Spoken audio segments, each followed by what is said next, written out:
This thesis aims to analyze the connection between translation studies and gender studies. Although they may seem like two distant fields, they actually have many similarities.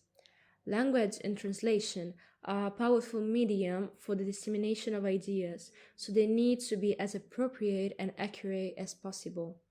With regard to this issue, let us look at the example of the texts of Simone de Beauvoir, the famous existentialist and feminist author. Despite the importance of the role played by de Beauvoir, her texts have always been inappropriately or inaccurately translated in Arab countries. Much of her thought has been censored, and the translation suffers from the translator's lack of knowledge of the subject matter, influenced by the strongly patriarchal environment and in stark contrast to Western values.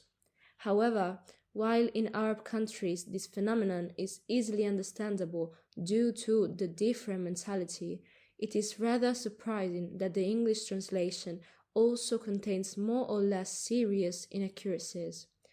Le Deuxième Sexe, translated into English by Blair, is the author's magnum opus and contains a wide-ranging reflection on the subject of women's position in society. The translator, perhaps due to her lack of knowledge in translating philosophy, produces a translation that is sometimes misleading or not completely faithful to the source text. Subsequently, historical texts such as the Bible or the Odyssey were analyzed.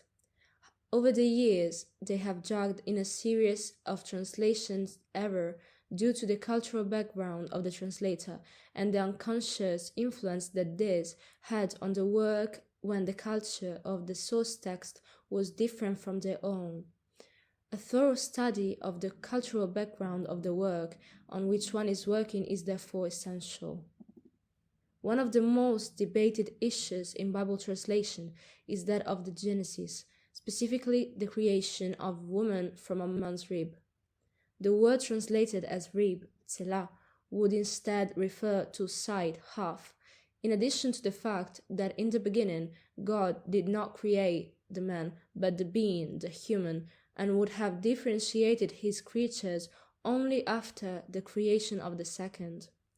This example is emblematic of how a translation can change the cumulative weight in a deep way, with an incomparable historical weight in the perception of the relationship between man and woman that we still drag on today.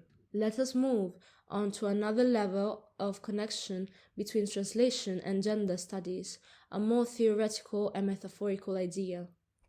Unfortunately, we know that translators are often invisible figures living in the space between the two words they connect. It often happens that their work is undervalued and that their productions are placed lower than the original, as if a translation were just a copy, mostly imperfect, as if it were not also a work of art. This creates a parallelism with the role of women in society who, although they are in every way equal to men, are often considered less in certain areas and are therefore penalized, especially in the workplace. It is important to get rid of all those negative parallels, including the so famous Belle and Fidèle.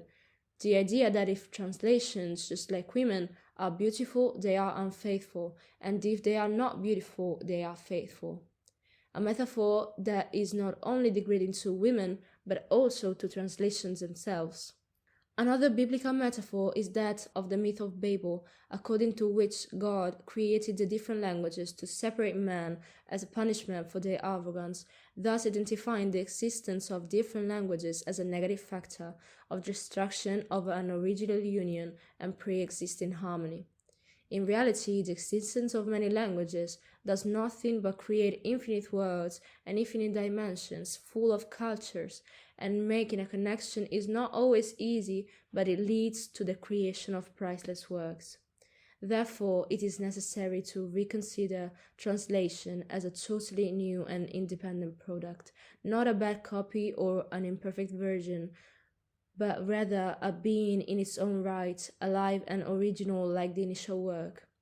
Language is the most powerful means to control and influence people's thinking, and even today it continues to convey the patriarchal message that underlies our society, especially in the Italian language as well as Spanish or French, where the neutral does not exist.